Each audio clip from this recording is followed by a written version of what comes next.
Hello and welcome to part 2 of Fools Rush In's playoff preview.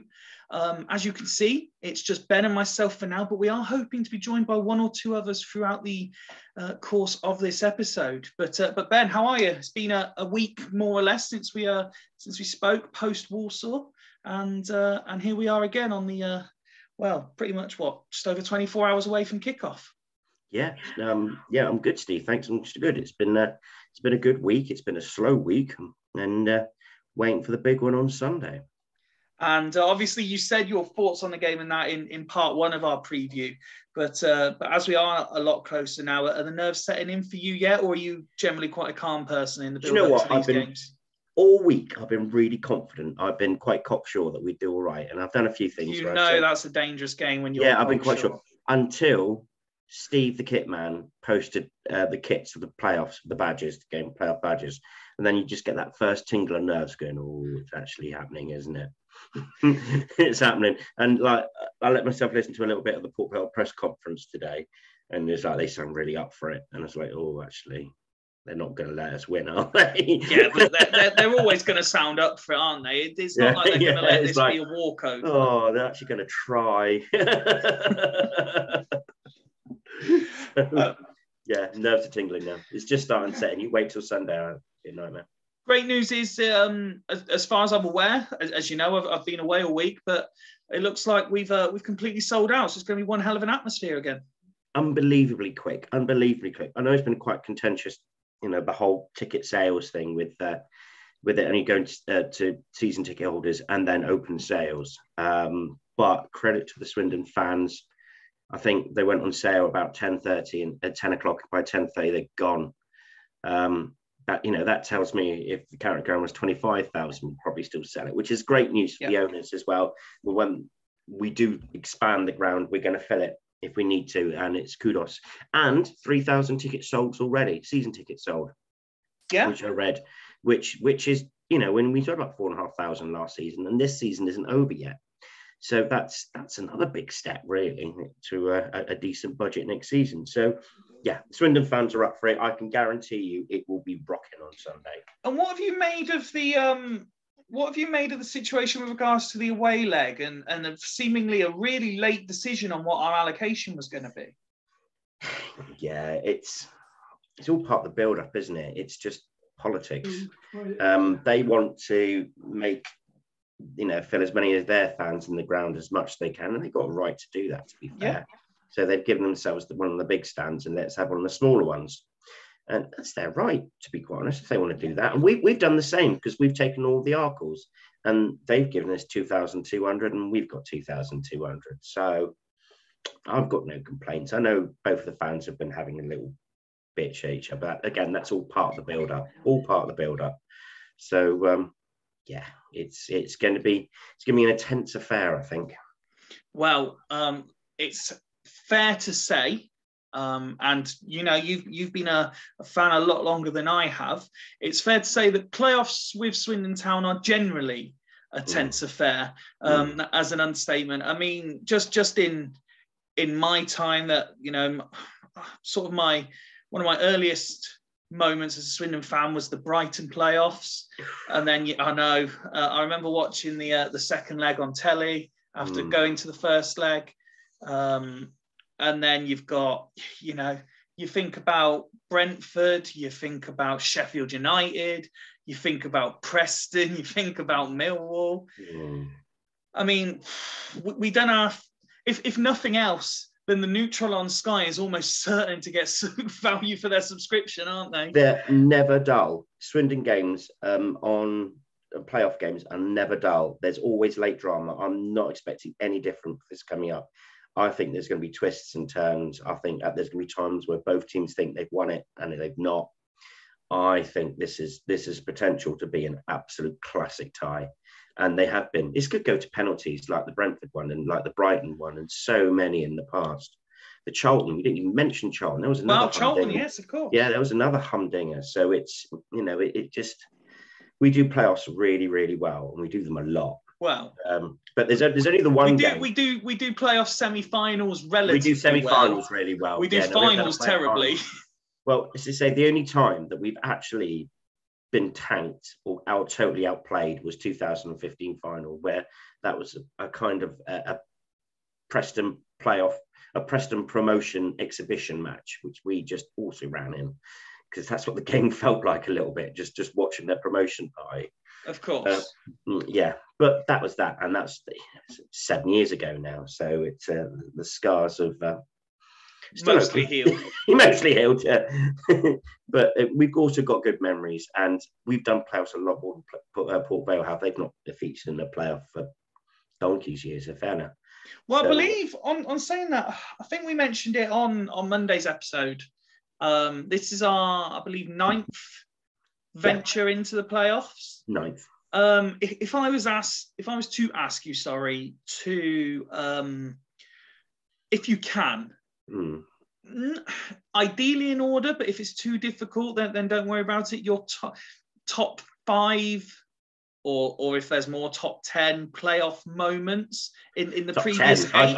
I can give you a handful. I think I need a little bit more time than on the spot to do, but yeah, top 5. Well, there's the one that I watched. You've got your Charlton penalty shootout. There's got to be up there as well. Unfortunately, I didn't make Charlton that day because I got back from Spain. Of all places, Gibraltar. Sure, Spain. Yeah, Spain. Most of it actually Gibraltar, so just a little bit off that. The day we played the second game. So I literally walked through the front door, then just sat down, bags packed, and watched the final and watched us get through. And obviously, I was jumping up and down, doing laps of the streets. It was brilliant. There's the 5-5. There's Nathan Burns' last-minute winner at Sheffield United. In the first leg? I don't think I've celebrated limbs as much as I ever had in that one. I honestly thought my head was going to explode and my heart was going to stop when that ball went in. I was all over the place, and everyone was just jumping on top of each other's arms and legs and elbows. It was amazing. So there's that as well. For me, 1993, I was too young to fully appreciate that. But going 2-0 up in the first 2 minutes against Tranmere, and then winning the thing, getting the penalty and watching us get through to the Premier League for the first ever time. Unfortunately, I was my stepson's age at the time. We never really fully appreciate what we've done. So I was old enough to remember it and take it in, but not really know how much it meant. I thought this was the norm. I thought we'd just be a Premier League team and just establish ourselves after that. Yep. Hoddle was going to stay with us forever, but that lasted a week. So yeah, so there's that memory, and yeah, there's a ton of them. There's a ton of the 5-5 and the see the thing with the 5-5, and please correct me if you recall it differently. I was speaking to, I want to say it was my older brother about this. Now, unfortunately, I never made it down to Swindon for the 5-5. He was there in the town end from memory. And when we were discussing it afterwards, it was hardly a celebration at the time. Of course, there was a celebration, but it was more of a thank God that's over kind of situation. No, absolutely, it was. I remember the injury time. They just made it 5-5, and the nerves are shot to pieces then, because we thought we'd won it about 2 or 3 times in that game already, and Sheffield United just kept coming back at us. And even with 5 minutes to go, we were 2 goals up, and then the last minute they made it 5-5. And then just as they scored, the fourth official comes up, puts up 8 minutes. And it's like, oh, we've got 8 minutes to hang on, because we all know we concede again, we lose that game. There is no chance we're turning that around. They were the bit between their teeth, and they were pummeling us, and we were dead on our feet. And it was just about hanging on, and we just about did, thanks to some good quality goalkeeping from Wes and some really last-ditch defending. So, yeah, you're right. I think we were too exhausted just to go mental. Well, we all ran on the pitch and celebrated and then went to sleep because emotionally and our nerves were shot to pieces, absolutely shot. So yeah, I remember that very well. It was like all seasons of the year in one game. We had full emotions. We were despair, overjoyed, nerves, everything was in that game. Everything. Let's look at the playoffs as a wider picture tomorrow then. And just briefly look away from SN1. The League Two playoffs obviously start tomorrow with Mansfield against Northampton tomorrow night, I believe it is. Yes. How are you expecting that tie to go? Not even necessarily the whole who gets to Wembley, just even if you want to just look at the first leg at Mansfield. I know we briefly touched on it earlier in the week when are Northampton going to be shot after what happened to them, and you know, a lot of people, I think it was Woody and maybe one or two others halfway, like when it got to sort of January time, were really tipping Mansfield to go for it. It's a tough call, you know, because Mansfield have definitely dropped off since their unbelievably great run. Their performance has been quite erratic since then. You know, I watched them on TV recently against Salford, and what was a must-win for them, and they were pretty poor. Looked like they could get easily got at. And I know some of their results have been a bit topsy-turvy. So, and then you say, well, look at Northampton, and you know they were in fine form going in towards the end of the season, and what happened to them was so cruel. So cruel. How do you win 3-1 and drop a place? Is unbelievable. I don't think I don't think that's ever happened, to be quite honest. Not in my living memory. However, I think that could work in actually Northampton's favour a little bit, because most teams miss out on automatics on the last day. It's because they've dropped points. They bottled it. They've either lost or drawn in a game, and they've lost out of place. So they think they've missed out. And Northampton didn't do that. They won. They did what was required for them. They won quite well away from home, 3-1. It's just Bristol Rovers just went mental all over Scunthorpe. So I think rather than just being a bit, you know, hard done by, I think they could be quite aggrieved and probably quite angry about that. And that might actually add a little bit to their game. And they might think a team that has got a point to prove and are feeling a little bit hurt to what happened to them might make them a little bit a tougher prospect. And it wouldn't surprise me if Northampton turn them over quite comfortably, which would make them a real tough prospect, whoever gets to the final against them. No, absolutely. Absolutely. On the subject of the playoffs as a wider picture, we received a couple of questions in over the course of the week since our last episode, and it seems the right time to throw them in during this conversation. It started with friend of the show, Luke, asking, did any of the panel know how much the club stands to benefit financially? Because he was struggling to find information on it. Now, as it happened, there was a post which I think it was Claire actually was able to share when she read the question. And someone who's kind of a bit more knowledgeable about this said, unsure regarding the final at Wembley, but as for the semis, the EFL pools all gate receipts together from the 4 matches. They keep 50%, and each of the 4 clubs receive 12.5% share in what's left.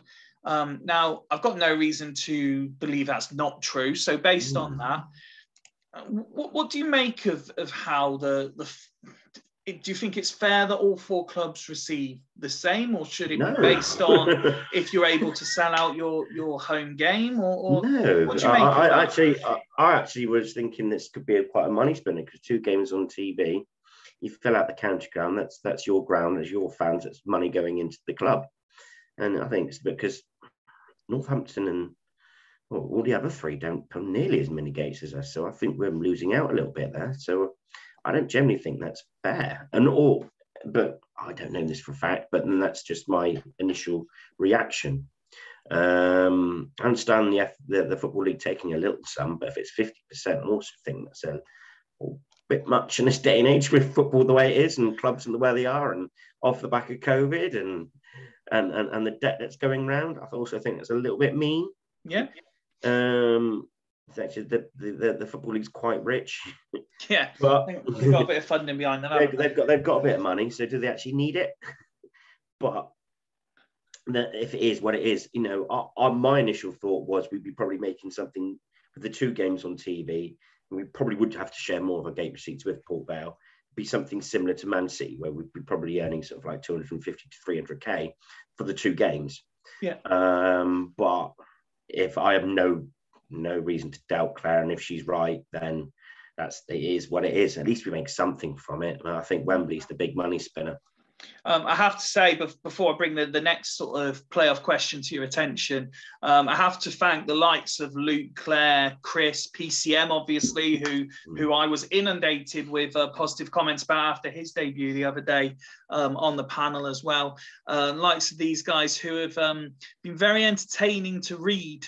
Michelle, another one who's got involved over the course of this week, been very entertaining reading their discussions off the back of some of our conversation pieces, whether it's some of the more serious stuff around playoff finances or less serious stuff like pending Fools Rush in merch.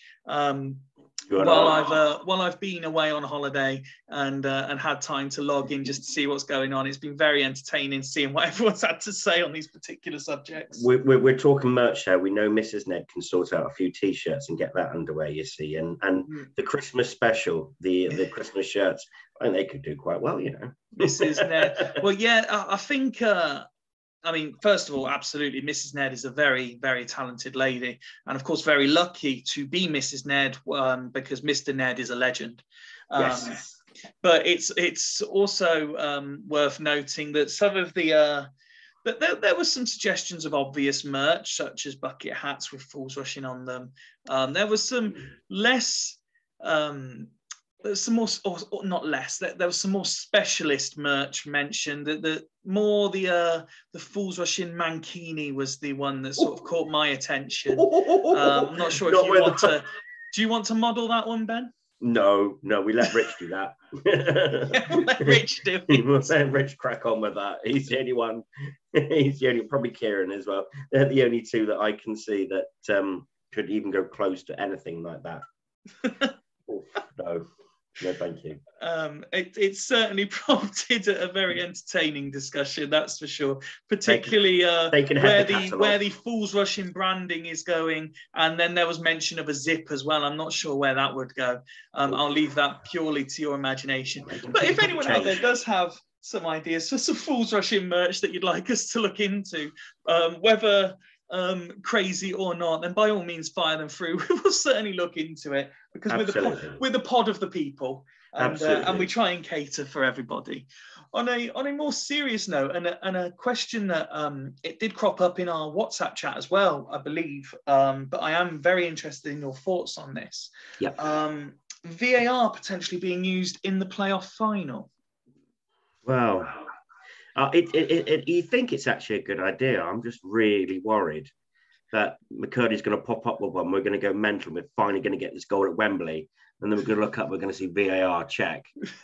and then I might cry. That's it. I just don't. I'd rather just leave it au naturel and how it is. And, you know, if we benefit of a refereeing error or lose from a referee error, then it's human error. Mistakes happen. Well, that's fine. That's a very good point. And there comes that sort of, I'm not sure, there's that sort of sporting integrity debate comes into it as well, because on the one hand, you say this will help the referees make the right decision. Blah, blah, blah. But on the other hand, you think at no other point this season have they had this to fall back on. So why for this one game is it exactly okay? Exactly. And it's still not 100%. There's people still debating goals, sending offs, going, well, it's a grey area. It doesn't look quite, is his toenail offside or is it not? You know, I'm still of the opinion that I know, and it's cost us in the past, poor refereeing decisions. I can think of about countless times where it's gone against us. There's been a couple of times where it's gone for us, but I think generally more or not, it's probably gone against us this season. And I'm of the opinion that, you know, you live and die by the referee's decision. We have grumped and moan about the referees, but at the end of the day, you know, their rule is final, and it's something we've all lived with for a long, and it's just something you get on with. If you lose out to, like, obviously there's the decision, the VR decision, and you lose out to something that's still debatable, then why is it there? You know, and also you lose clarity. Like, you score the limbs and then you stop, go, oh, actually, is that a goal? Am I supposed to be? And you look up and you wait for 30 seconds and the moment's gone. And then it's like, it's a goal. Yeah, I'm a purist. But we tried it for me until it's 100% foolproof. It doesn't work. So at the offsides, they pause it as the player's kicking it. But in my opinion, the player that's passing it is still in control because the ball's at his feet. So when is it not? What's the distance that we travel? The ball's not at the feet to where we judge the line. It's just impossible to call until there's like sensors on the ball player's shoes that they can exactly pinpoint sensors in players' shoes. Yeah, but until they pinpoint where exactly the ball's left the player's foot. I've given this some thought, you can tell. So they pinpoint exactly when the ball's left the player's foot, then you can exactly tell on the line if they're offside or not. And I don't care. I think that there needs to be like actual gap to be offside, because I don't get that, look at his shoulder, look at his elbow, that he's slightly off. I don't. It's on, they're level. I don't like it. Go back. I might just be old. I might just be an old fuddy duddy, but if nothing else, I'm not going to comment on age because age is but a number, Ben. We've had this discussion before, but what no one can argue is the passion. Very passionate about a lot of football-related topics, aren't you? Well, yeah. Well, I've just given it some thought, really. But yeah, I don't. That's what my views on VAR is, and I quite like being lower league for that reason. Speaking of lower league, I have to also thank Liam again for another excellent appearance earlier in the week. Another one who we received a number of positive comments about. Always nice to hear from an external source, especially when that external source says that Swindon Town are going to win the playoffs. But certain comments he made sparked another debate, not related to the playoffs, but it was a nice little segue in. A charity fight between the Bantam and Rockin' Robin. Are you backing our boy to win this one? Yeah, no, me and him had that chat. I think, I don't know, is it Malcolm still does Rockin' Robin? I don't know. It depends. I think Rocky started. Real Robin, Ben. It's real Robin. Sorry, kids. I remember the Twitter conversation, all of these episodes, and I remember Rocky Robin actually commenting, "I am not a fighter. Maybe we could do like a penalty shootout." And so I'm thinking, yeah, Billy Banson's got you already. So my mum was the northerner, the northern chicken, Robin. Speaking of northerners, then Luke did send in another question, and I'd like you to consider this both if we get promoted and if we don't. So take a moment to consider whether that has an effect or not. But he asked, how will the existing embargo impact on teams' ability to have a good pre-season if it ends in late July? It sounds like we could have a last-minute scramble for players again. Would it be worth paying it off slightly earlier to ensure we get the players we want in sooner rather than later?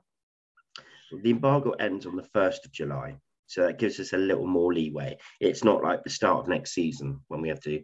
The biggest thing that affects us, though, is we can't really offer contracts to our existing players until they've ended. We can have a verbal agreement with them. They can shake hands and say, right, on the 1st of July, I will sign this contract and this will happen. And we can shake hands on it. But a verbal contract it's nothing really. If they make a phone call and their head's turned by a club that's bigger, then there's nothing on paper that's going to stop them moving. So that's the one issue. So if we don't go up, no matter what we've shaken hands on, whatever deal, if an attractive club comes in for a Louis Reed, if like a good League One club says, right, we'll play it and we'll give you, we'll guarantee a first team start and we'll double your wages, then he's going to go, isn't he? So, so it's promotion's all important to keep this squad together. I think promotion's important. We might lose one or two. I think we'll be surprised and a couple might stay. But I think we're going to lose a few. It's just natural that we do. But this, if it were to happen, this would be the last summer that it does happen. Because after that, from July the 1st, we can start giving out 2-3 year contracts again. And then we can start like owning players and saying, no, you can't talk to them. So, promotion's all important. It's more important to us than it is to any of the other three, I'll tell you that. Okay, let's go back to focusing on us then. Ben Garner's press conference will begin about the same time as this episode actually goes out to people to start watching. I believe it's 8:30 in the morning it's scheduled for. Are you expecting anything in particular from that? Is there anything that you're unsure how it's going to go? Or are you expecting something quite straightforward and no surprises? No surprises. I think we can all name the 11 that's going to start on a Sunday, barring someone picking up an injury midweek. I think we all know that. They'd be mad to change the team the way it is at the minute. I think the second leg, you might change it a little bit, add a little bit of height. I think Gladwin might come in, rest up Johnny Williams, and he might go on second half, that sort of thing. You might think about giving O'Brien and a Ned M.I.A a game, but I think the starting 11 next week is nailed on. And I think the club over the last few weeks have certainly gone with a little bit more adventurous outlook to it and higher tempo. And I think it's important because I watched a bit of the Port Vale presser today. Yep. And the way it's come out is just like, it's a two-legged affair. You're not going to win it in the first leg. And we've got a way of playing. We've worked out Swindon. We know what we're going to do. We're all very well drilled for this. And we're going to play our game in our way. So I think they're going to come down and just look for nick set plays, try and nick a corner, break on us, and just hold it. They got them the best defences in the league. And they're going to try and nullify us and just try and take something back to Vale Park, like a 1-0 away win or so. Much like they did the first time round, and it worked for them. So I don't see why reason why not. And we failed to beat a lot of teams, but let's just hoping that we can attack them with tempo and pace. And what we've done to Forest, what we've done to Barrow, because we should have thrashed Barrow, Forest Green. And I know what you meant. Yeah. And this whole new attitude to the Swindon attack, I'm hoping they just take it from minute one. If we can nick a goal early, I think we can get into them and probably win the game quite well. But if we can disrupt them, disrupt their game plan, so they have to change everything just to get something from the game, that will work in our favour. But I think the first goal is important. I think you've alluded to it yourself before, particularly in recent weeks. But is it as much of us just playing our game than necessarily adapting to theirs? It's going to sound, I don't wish to sound bullish or anything like that, but on paper, I think our 11 to their 11 is stronger on paper. It doesn't mean necessarily we're going to be better than them on the day. It doesn't necessarily we're going to beat them. But on paper, I think if we play our game and the players that we've got our technicians are better than theirs, and we can create more chances than theirs. But it's all about what happens on the day. We could let a penalty in the first 5 minutes, we can get a player sent off, which completely changes the whole outlook of the game. It's the playoffs, and the playoffs never really go to script ever. So yeah, you mentioned there about the playoffs are different from a league game. Technically we're into a new format competition. It's not one of the league games now. Yes. And something that we've noticed at the international level, okay, we had, if you go back 10, 15 years, for example, we had the golden generation of English football, who on paper should be beating just about everybody and came up short time and time again. Now, as we've already alluded to earlier in this episode, we've had Swindon squads, some who we were really confident could and should get promoted, some we've got into the playoffs, and we've perhaps been less confident and they've gone on to surprise us, or not so in other situations. But as we're at a different stage now, we're in the playoffs.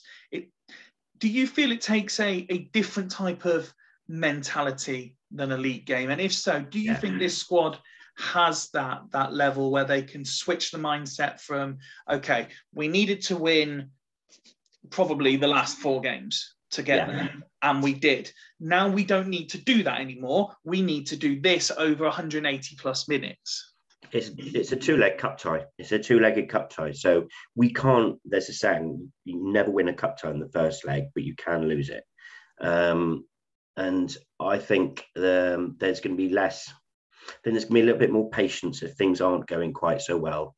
If we do draw, I think if we do draw, it's not Swindon fans haven't been known to be the most patient. No, they won't.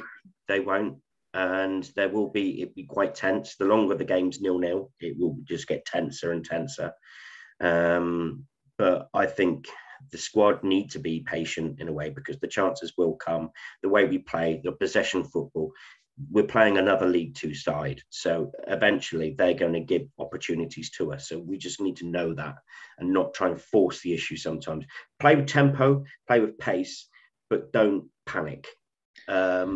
Because away from home, they have got such the fat, wide pitch at their ground, which I think if Swindon could choose a ground to play at all, it would be Vale Park, because it's nice, it's big, it's fun, it suits our game. And I think if we could take a draw over there, it wouldn't be the end of the world. And I'd quite fancy us with our record away from home. The last 3 away games, we've won 4-1, 3-0, 3-0. So we've got nothing to fear if that's the case. So I think there is a bit of a change in mentality the way we go on here, though we would really have to go to win it. I have a couple more questions for you, Ben. But as you can see on your screen there, we're actually joined by a fresh face, another Fools Rushing debutant. So good evening, John. How are you, pal? Hi, you all right, lads? Welcome to the panel. Can you hear me okay? Yeah, we can hear you still at work. I'm still at work at the moment, so it's been late minutes. So. No, yeah. we can hear you fine. Welcome to the panel. Oh yeah, nice to meet you all.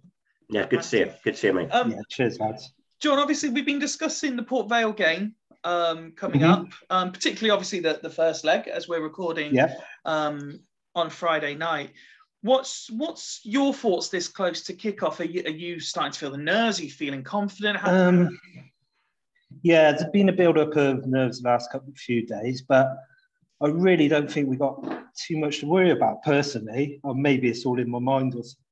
I really don't think we got too much to worry about. I think that over the last sort of 4 or 5 games, in my opinion, we sort of outplayed sides. And Port Vale got a bit of poor form apart from the Exeter game. And I really fancy us this Sunday. Yeah, with Egbo coming, bit of form now. I really fancy us Sunday. Off the top of my head, I'm thinking 3-0. I'm really liking the confidence there. So yeah, I don't think we've got to fear anyone. No, well, this is the important thing, and something I was about to ask Ben. We have finally managed in recent weeks to break the habit of not being able to score early. Now we have to give Port Vale credit and respect, of course, because of where they finished and the season they've had. But do you feel there is enough belief and confidence in Swindon that if we can, say, go 1 up, you know, Ben was talking just before you came on about not panicking if it's 0-0 for a long period of time, for example. But if we looked at it the other way, John, and Swindon go 1-0 up, say, within the first 10 minutes, do you think there's enough in the squad to go on and you know, make it 3 or 4 in the first leg?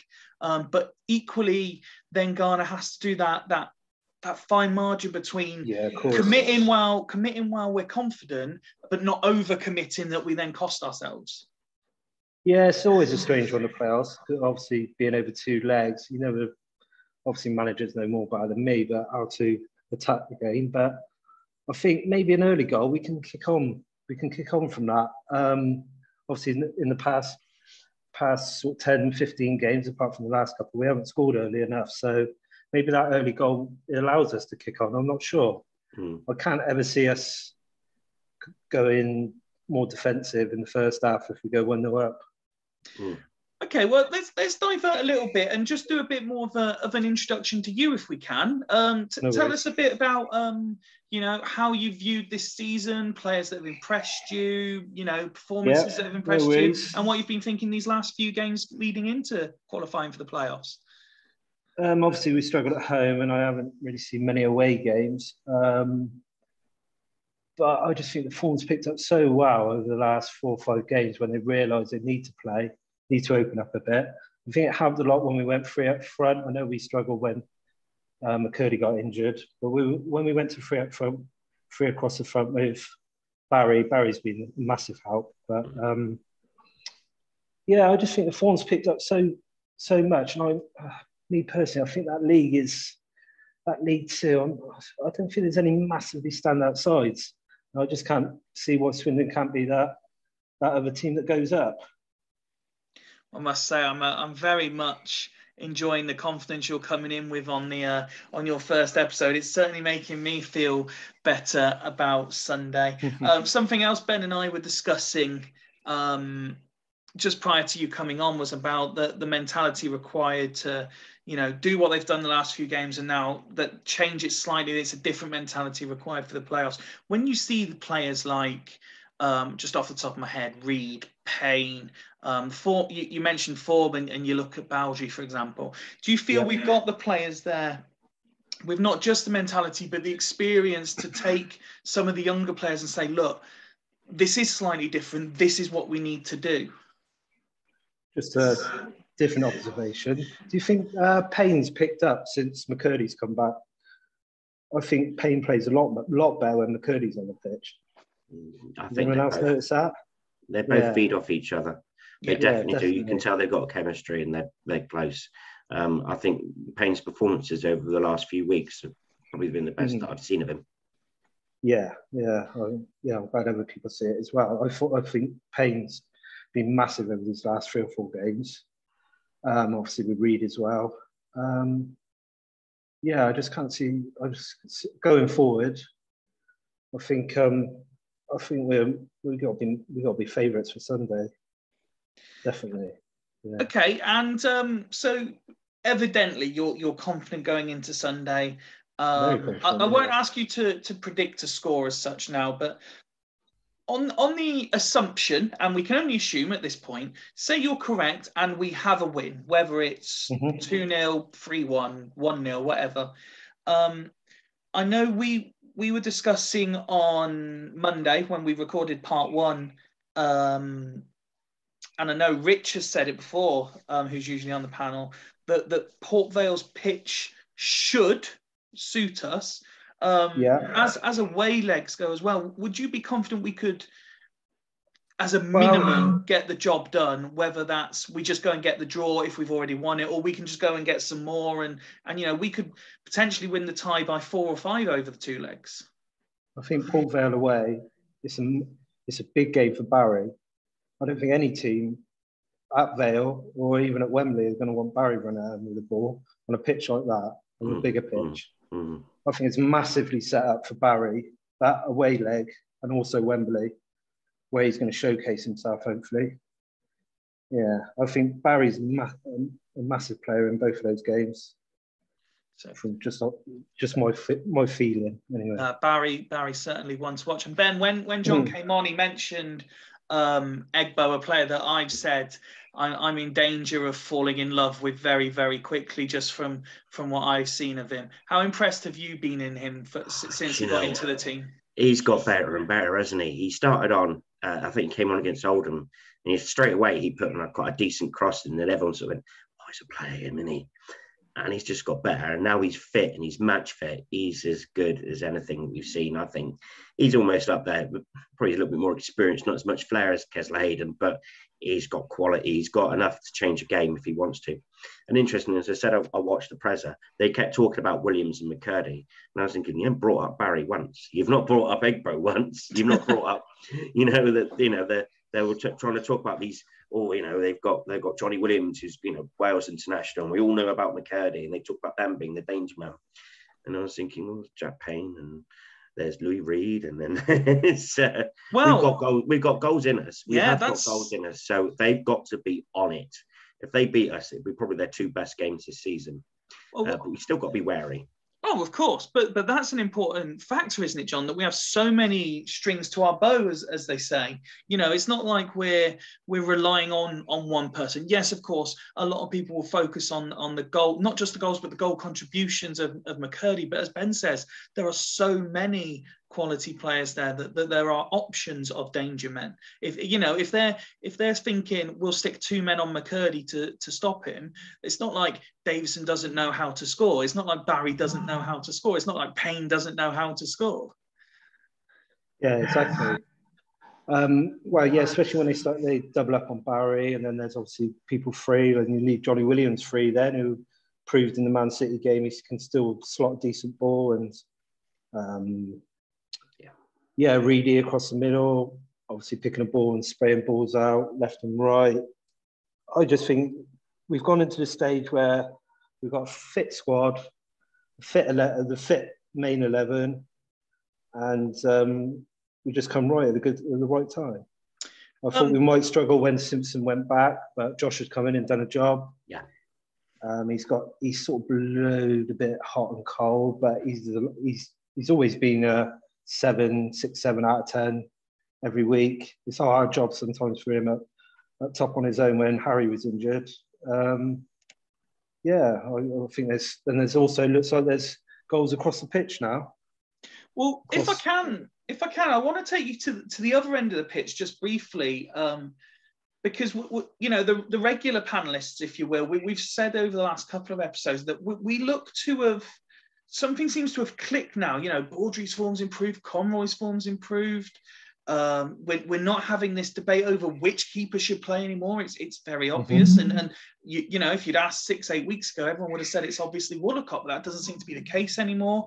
But do you think just at the right time, and I think we asked this question on Monday, the fact that things have clicked defensively is what's allowed the attacking players and the flair players to go and just do their thing? Yeah, I think a lot of it was just getting the 11 right. Conroy's been brilliant. It's been brilliant the last 5 weeks or so. Obviously, they tried with what's his name? The lad from Swansea that came in on loan, played about 3 or 4 games. Yeah. Before he got injured. Sorry, Cooper. I can't believe my mind's gone. Cooper. Yeah, we thought that was the last we see of a few of the lads, but we've come back in. Been brilliant. Yeah. And I think obviously Hunt's been very good this season, but Egbo's a different player. He's a different player.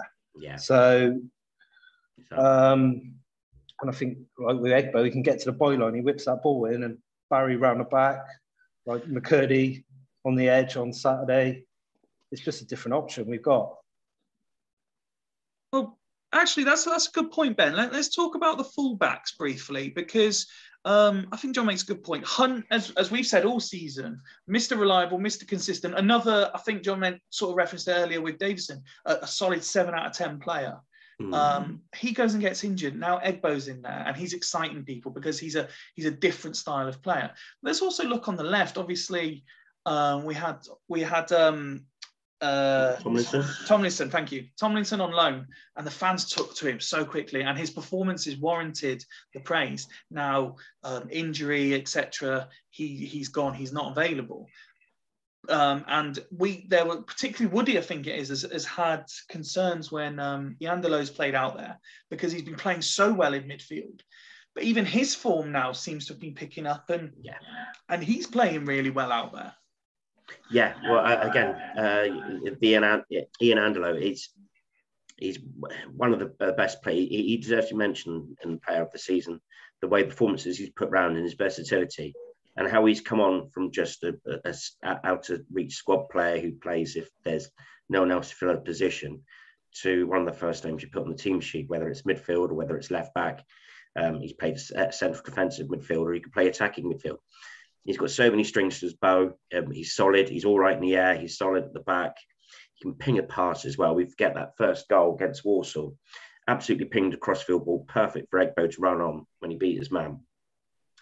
Ian Dollar's absolutely brilliant. Tomlinson is a massive blow because I prefer backup in midfield with Ian Dollar because he gives us that little bit there. And maybe we can stick Odemeo at left back, but then we missed that attacking option there. But yeah, Ian Dollar's been brilliant. He's got a good cross of the ball. He can beat a man. He's got a lot, really. I think he's really maturing as a player, and I think Ben Garner's done it again in improving players. I think that's his speciality, isn't he? Coaching, getting the very best out of footballers. We've seen him do it with Kane Kessler. The list is endless with Simpson, Ian Dollo. He's doing it with Barry. He's doing it with so many players. So yeah, hats off Ian Dollar, unsung hero and one of the players of the season. And Egbo's been fantastic. He's sort of been that Kessler Caden mould of very attacking, very quick, can ping a pass, not afraid to get in the box and have a shot himself. I don't know how good he is defensively. I've not seen him defend that much.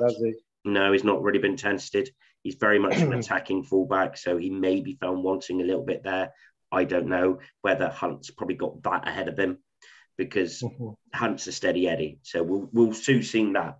Almost certainly we're going to be tested at the back in the playoffs. So we see how he defends when we're right under the cosh. But so far, everything I've seen of Egbo is absolutely fantastic. And the quicker we get him signed on for next season, the better. John, we started the episode and Ben was, or I asked Ben to kind of, whether in order or not, rate his top 5 playoff memories from Swindon Town's past. Because we alluded to before you came on, we've had let's go with the word entertaining history with the playoffs. We've had some absolute sublime to some absolute ridiculous and a lot in between. So if I could ask you sort of the same question. I mean, if you want to go 5 up to 1, if you're able to. Let me have a think about this first. I know, I got the same. Could I say number 1? On the spot. Go on then. Start with number 1 and work your way down. I'm not going to say Sheffield United. No. I'm going to say Charlton away. That was a night. Yeah. I'm going to say Charlton away, Sheffield United, probably Tranmere over 92. I know I went to the away leg, or the home leg. Yeah, if I can remember that far back. I thought you were too young for that, John. You look younger than that. No, I'm 40 this year. You're 40 this year. Yeah. Got all your hair. Jealous. Actually, I'm trying to grow it a bit so I can wear a bucket at the weekend. Have you got 2 more in you, John? Brentford was. Was that the Millwall Brentford, wasn't it? Sorry? Was it Millwall Brentford? Brentford was Flint. Flint, penalty shootout. Flint scored an injury time. Of course, a header, yeah. Sorry, yeah. Front the way end. Yeah, that was brilliant, that was, yeah. 5. When else have we been in the playoffs? Oh, dear. Sheffield United away. Do you remember that one? That's what I'd picked in mine. Yeah, it's obviously a good result. Sheffield United at home, and then what was the one when? The Charlton home leg when we looked like we were struggling going into that game, and then we picked up the results, didn't we? The lad from Australia scored, didn't he? Who won Luango? Massey. Yeah, that was good. The Charlton home game. I could have done some homework for you boys, trying to remember. What you'll learn, John, particularly if you as you become more of a regular, is I don't often let the guys do homework. I like instant reactions to stuff. Doesn't it? He just fires them out. A lot of them hate that I don't give them the time to research these questions. Sorry, I know it was a long time ago, but going back to that Charlton, we weren't really fancy, were we? We managed to come out of it somehow. No, I think Charlton were the favourites going into it. Yeah. Big budget, big team, big club. Everyone thought they'd turn us over.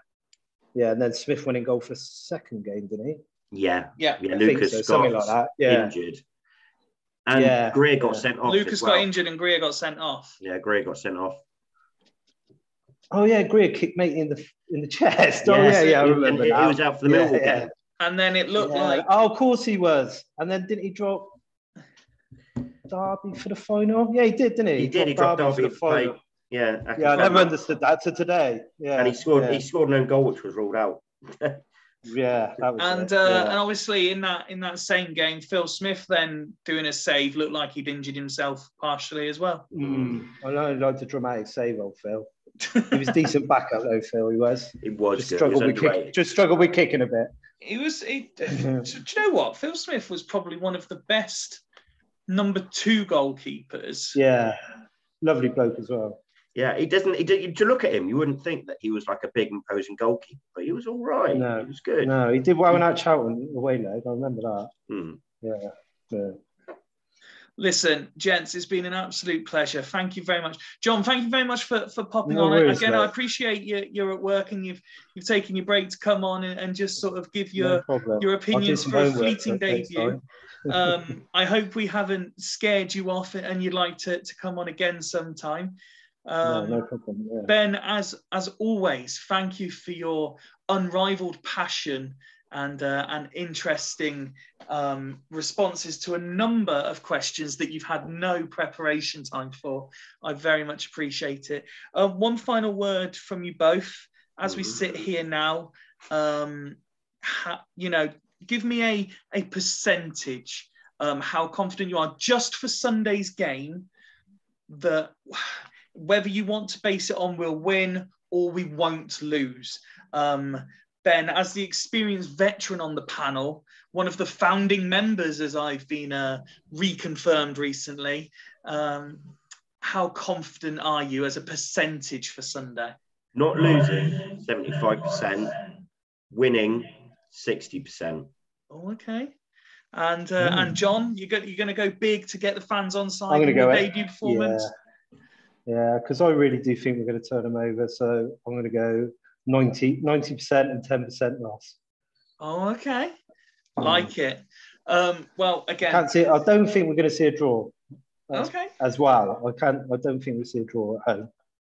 Yeah. I like John. He's a very confident chap. We'll definitely have him back. If you would have seen me in January, February, I wouldn't have been this confident. After the Newport game, I had a little bit of a mini breakdown. My daughter was also mascot that day, and I was fuming when I come away from that. Well, if it's any consolation, if you'd been in the WhatsApp chat, was it after Leyton Orient? Was that on the bank holiday Monday, Ben? I'm usually the level one in the group, and I completely lost it. Steve was cross, and we were arguing. me and Ben I was also sorry, lads. I was also not the best of moves after the Rovers game, so I thought we sort of bottled it a bit second half, but that's all in the past now. It's all in the past, and it's 100% focus now on beating Port Vale. Come on the Reds. Come on the Reds indeed. From Ben, from John, and from myself and everyone else at Fools Rush In, there will be, regardless of what happens on Sunday, an episode in the build-up to the second leg. But let's just hope that we are already winning by then. Thank you very much for watching or listening. And again, if like John, if like Mark on Monday, you would like to join the panel, whether it's a one-off or you'd like to become a regular, just get in touch. We would love to have you on. The more opinions we have, the more we can debate and discuss. Thank you very much indeed. We'll see you ahead of the second leg. Goodbye.